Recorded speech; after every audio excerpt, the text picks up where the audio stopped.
말씀은 고린도후서 11장 16절에서 33절까지의 말씀입니다. 내가 다시 말하노니 누구든지 나를 어리석은 자로 여기지 말라. 만일 그러하더라도 내가 조금 자랑할 수 있도록 어리석은 자로 받으라. 내가 말하는 것은 주를 따라 하는 말이 아니요 오직 어리석은 자와 같이 기탄 없이 자랑하노라. 여러 사람이 육신을 따라 자랑하니 나도 자랑하겠노라. 너희는 지혜로운 자로서 어리석은 자들을 기쁘게 용납하는구나. 누가 너희를 종으로 삼거나 잡아먹거나 빼앗거나 스스로 높이거나 뺨을 칠지라도 너희가 용납하는도다. 나는 우리가 약한 것 같이 욕되게 말하노라. 그러나 누가 무슨 일에 담대하면 어리석은 말이나마 나도 담대하리라. 그들이 히브리인이냐 나도 그러하며 그들이 이스라엘이냐 나도 그러하며 그들이 아브라함의 후손이냐 나도 그러하며 그들이 그리스도의 일꾼이냐 정신없는 말을 하거니와 나는 더욱 그러하도다. 내가 수고를 넘치도록 하고 옥에 갇히기도 더 많이 하고 매도 수없이 맞고 여러 번 죽을 뻔하였으니 유대인들에게 40에서 하나 감한 매를 5번 맞았으며 3번 태장으로 맞고 1번 돌로 맞고 3번 파산하고 일주야를 깊은 바다에서 지냈으며 여러 번 여행하면서 강의 위험과 강도의 위험과 동족의 위험과 이방인의 위험과 시내의 위험과 광야의 위험과 바다의 위험과 거짓 형제 중에 위험을 당하고 또 수고하며 애쓰고 여러 번 자지 못하고 줄이며 목마르고 여러 번 굶고 춥고 헐벗었노라. 이 외의 일은 고사하고 아직도 날마다 내 속에 눌리는 일이 있으니 곧 모든 교회를 위하여 염려하는 것이라. 누가 약하면 내가 약하지 아니하며 누가 실족하게 되면 내가 애타지 아니하더냐. 내가 부득불 자랑할진대 내가 약한 것을 자랑하리라. 주 예수의 아버지 영원히 찬송할 하나님이 내가 거짓말 아니하는 것을 아시느니라. 다메섹에서 아르다 왕의 고관이 나를 잡으려고 다메섹 성을 지켰으나 나는 광주리를 타고 들 창문으로 성벽을 내려가 그 손에서 벗어났노라. 아멘. 바울은 언변이 좋은 사람이 아니었습니다. 그의 말솜씨는 좀 부족했지만 그의 지식은 결코 부족하지 않았습니다. 그러나 바울을 대적했던 거짓 사도들은 온갖 미사여구를 동원해 언변에는 능통했지만 정작 반드시 알아야 하는 영적 진리에 대해서는 무지했습니다. 또한 바울은 여러 면에서 자랑할 것이 많은 사람이었지만 자기 자랑을 어리석은 것으로 여겼습니다. 그런 바울이 오늘 본문에서 자랑을 하고 있습니다. 거짓 사도들의 말에 현혹되어 따르는 고린도 성도들이 돌이켜 참된 사도인 자신이 전하는 진리를 받아들이게 하기 위해서 바울은 그토록 어리석게 여기는 자랑을 시도하고 있습니다. 16절입니다. 내가 다시 말하노니 누구든지 나를 어리석은 자로 여기지 말라. 만일 그러하더라도 내가 조금 자랑할 수 있도록 어리석은 자로 받으라. 바울의 가장 큰 걱정은 대적들의 비난에 의해 고린도 성도들이 자신이 전한 복음에 대해서까지 의심을 품는 것이었습니다. 그래서 바울은 어쩔 수 없이 자기 자랑을 하는 어리석음을 선택합니다. 11장 1절에서 자신의 어리석음을 용납해 달라고 했던 바울은 자신을 자랑하는 어리석음을 용납해 달라고 다시 한번 부탁합니다. 바울이 염려하는 바는 자랑으로 인해 자신이 대적들과 같은 사람으로 인식되는 것입니다. 하지만 그럼에도 불구하고 바울은 대적들의 어리석은 자랑에 이끌리는 고린도 성도들을 일깨우고자 자신을 자랑하는 방식을 택하고 있습니다. 17절 18절. 내가 말하는 것은 주를 따라 하는 말이 아니요 오직 어리석은 자와 같이 기탄 없이 자랑하노라. 여러 사람이 육신을 따라 자랑하니 나도 자랑하겠노라. 바울은 자신이 하고자 하는 자랑이 주를 따라서가 아니라 육신을 따라 하는 것임을 강조합니다. 육신을 따른다는 것은 세상의 기준과 가치를 따라 하는 자랑이라는 말입니다. 육체적인 조건, 출신, 가문, 육체로 이룬 성취, 힘과 특권, 영적 체험 등이 포함됩니다. 바울의 대적들이 이렇게 육신을 따라 자랑했고 고린도 성도들은 어리석게도 그러한 자랑에 넘어갔기에 그렇게 자랑하는 자들을 기쁘게 용납했기에 바울은 자신도 거짓 사도들처럼 육신을 따라 자랑하겠노라고 말하는 것입니다. 19절 20절. 너희는 지혜로운 자로서 어리석은 자들을 기쁘게 용납하는구나. 누가 너희를 종으로 삼거나 잡아먹거나 빼앗거나 스스로 높이거나 뺨을 칠지라도 너희가 용납하는도다. 여기서 너희는 지혜로운 자로서 라는 말은 역설적인 표현입니다. 스스로를 자랑하고 하는 어리석은 자들을 기쁘게 받아들이는 너희가 과연 지혜로운 자들인가? 라고 묻고 있는 셈입니다. 이어 바울은 고린도 교회 안에서 실제로 어리석은 자들을 기쁘게 용납하고 있는 일들을 열거합니다. 누가 너희를 종살이 시키고 있는데, 누가 너희를 먹어치우고 있는데, 누가 너희를 갈취하고 있는데, 누가 그 자신을 높이고 있는데, 누가 너희 뺨을 치고 있는데, 너희는 이를 잘도 용납하고 있구나 라고 말하는 것입니다. 이제 바울은 자신도 어리석음을 무릅쓰고 자랑을 좀 하겠다고 말합니다. 21절 22절 나는 우리가 약한 것 같이 욕되게 말하노라. 그러나 누가 무슨 일에 담대하면 어리석은 말이나마 나도 담대하리라. 그들이 히브리인이냐 나도 그러하며 그들이 이스라엘인이냐 나도 그러하며 그들이 아브라함의 후손이냐 나도 그러하며. 여기서 나는 우리가 약한 것 같이 욕되게 말하노라 라는 번역은 뜻이 모호해서 이해하기가 어렵습니다. 표준 세번역 성경이 이 구절의 의미를 잘 살려서 이렇게 번역하는데요. 부끄럽게도 내가 터놓고 말씀드립니다만 우리는 너무나 약해서 그렇게는 하지 못하였습니다. 라고 번역하고 있습니다.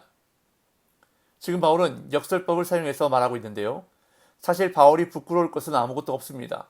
대적들이 육신에 따른 자랑을 앞세워 요령 좋게 고린도 성도들을 갈취하는데 강한 면을 가졌다면 바울이 그들처럼 하지 못한 것이 약한 것처럼 보일지 모릅니다. 그러나 예수 그리스도의 기준으로 본다면 이는 결코 약한 것도 부끄러운 것도 아닙니다.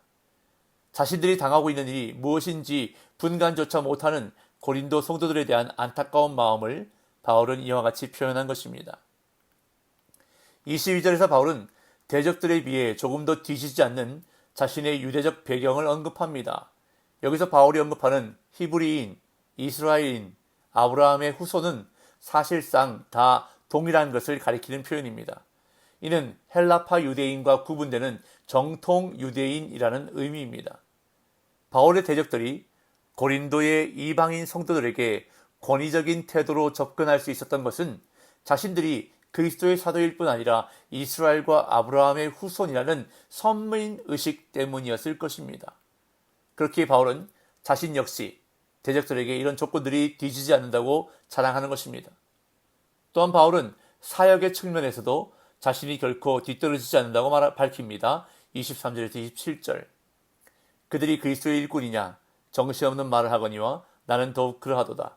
내가 수고를 넘치도록 하고 옥에 갇히기도 더 많이 하고 매도 수없이 맞고 여러 번 죽을 뻔하였으니 유대인들에게 40에서 하나 감한 매를 5번 맞았으며 3번 태장으로 맞고 1번 돌로 맞고 3번 파산하고 일주일을 깊은 바다에서 지냈으며 여러 번 여행하면서 강의 위험과 강도의 위험과 동족의 위험과 이방인의 위험과 시내의 위험과 광야의 위험과 바다의 위험과 거짓 형제족의 위험을 당하고 또 수고하며 애쓰고 여러 번 자지 못하고 줄이며 목마르고 여러 번 굶고 춥고 헐벗었노라. 바울은 그리스도의 일꾼으로서 복음을 위해 일하는 중에 당했던 구체적인 고난들을 상세히 열거하고 있습니다. 23절에서는 4가지 고난, 수고, 옥에 갇힘, 매맞음, 죽을 뻔함을 남보다 훨씬 더 많이 당했다는 것을 밝힙니다.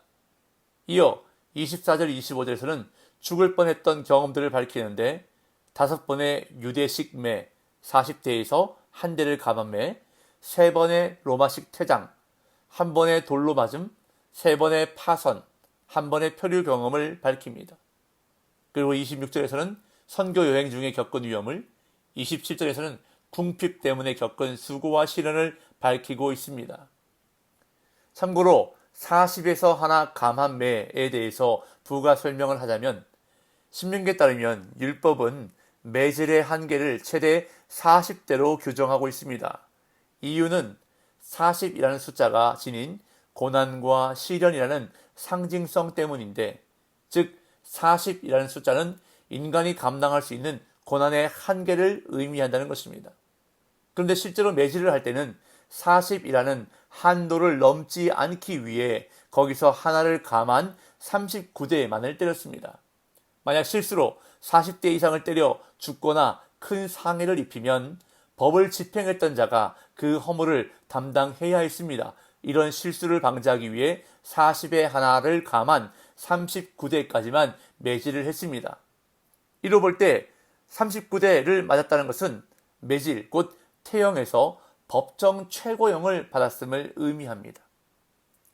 이어 바울은 외적인 고난뿐만 아니라 교회를 위한 내적인 수고에 대해서도 언급합니다. 28절, 29절.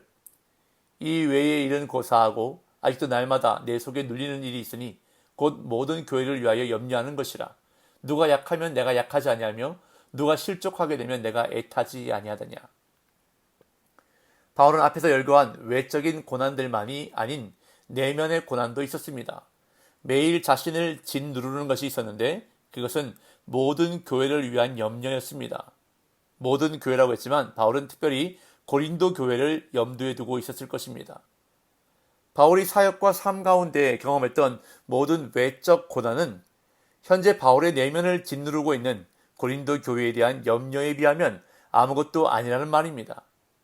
교회와 성도들의 상황이 바울을 약하게 만들고 애타게 만든다고 말합니다. 여기서 애타다로 번역된 단어의 뜻은 내가 불탄다라는 의미입니다. 실족하는 지체들이 생길 때마다 바울의 마음은 아픔과 간절함으로 불타오른다고 말하는 것입니다. 그런데 바울은 이상한 것을 자랑합니다. 자신의 약함을 자랑합니다. 30절에서 33절. 내가 부득불 자랑할진대 내가 약한 것을 자랑하리라. 주 예수의 아버지 영원히 찬송할 하나님이 내가 거짓말 아니하는 것을 아시느니라. 다메섹에서 아르다 왕의 고관이 나를 잡으려고 다메섹 성을 지켰으나 나는 광주리를 타고 들창문으로 성벽을 내려가 그의 손에서 벗어났노라. 앞에서 자신이 당했던 여러 고난들을 언급했던 바울은 그 수많은 고난을 이겨낸 영웅이 되기보다 오히려 자기 약함을 자랑합니다. 바울의 대적들이 자신들의 능력을 자랑했다면 바울은 그리스도와 복음과 교회를 위해 당한 고난을 자랑하면서 자신의 자랑이 자신의 약한 것이라고 선언합니다. 자신의 약함 속에 하나님의 능력이 나타나기 때문에 바울은 자신의 약함을 자랑하는 것입니다. 그러면서 바울은 다메섹 도상에서 예수님을 만난 후 다메섹으로 들어갔다가 거기서 광주리를 타고 도망했던 이야기를 합니다. 원래 바울은 대제사장으로부터 권세를 위임받아 그리스도인을 잡아 죽이려 했던 강한 자였지만 예수님을 만난 후로는 광주리를 타고 도망하는 약한 자가 되고 말았다는 것을 자랑스럽게 여기며 말하는 것입니다. 바울의 자랑은 대적들의 자랑과는 차원이 다른 것이었습니다. 바울은 충분히 자랑하고도 남을 만한 혈통과 학문적 업적을 가지고 있었지만 그것을 자랑하지 않고 자신이 예수님에 의해 얼마나 약해졌는가를 자랑하고 있습니다. 이처럼 성도의 자랑은 얼마나 예수님을 닮는가에 있습니다. 과거에는 강했으나 예수님을 만난 후에는 약해졌다는 사실이 자랑이 되고 그 어떤 말보다 예수님을 닮았다는 말을 최고의 찬사로 여기는 삶이 되어야 한다는 것입니다. 오늘도 예수님을 닮기 위해 예수님을 자랑하기 위해 힘쓰는 복된 날이 되시기를 예수님의 이름으로 축복합니다.